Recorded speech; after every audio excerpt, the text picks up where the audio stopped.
Ayan, magandang araw mga insan. Tikman natin tong beer na nasa bottle. Hindi pa ako nakatingin nito. Na-dispatch ako ng 2012 sa Nagasaki pero hindi ako nakabili ng nasa bottle. Lagi lang ganito binibili ko.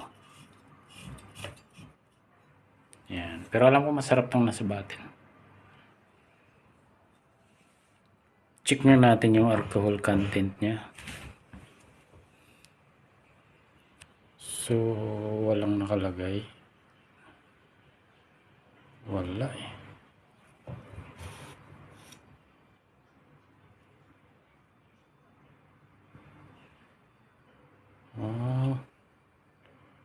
Paano natin malaman? Mas maganda kasi pag mataas yung alcohol content. Pero beer siya, ayan, Sapporo. Dito sa takip. Wala rin nakalagay.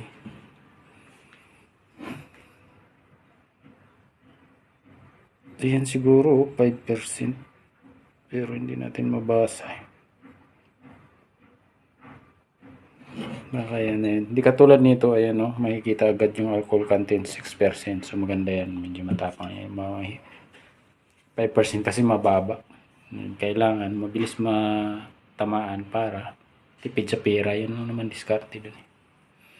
So wala tayong pambukas. Try natin to.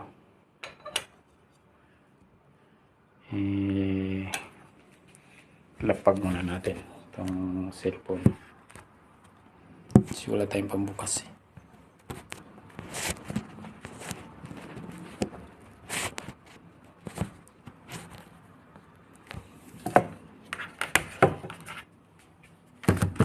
Lang mo yan. Yan. Kita niyo ba? Yan.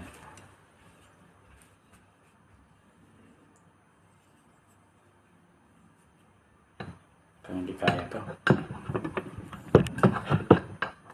Napin na. Kutsara na lang.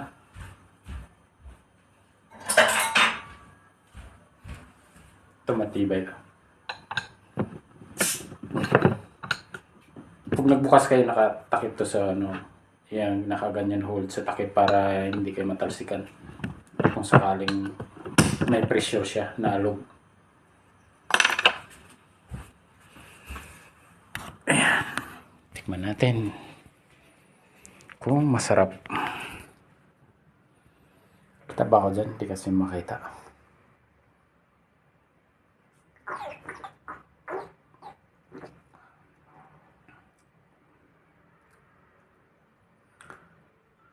Mas masarap pa siya sa San Miguel.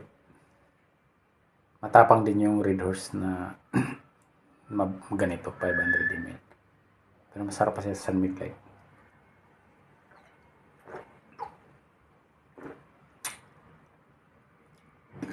Wow, sarap.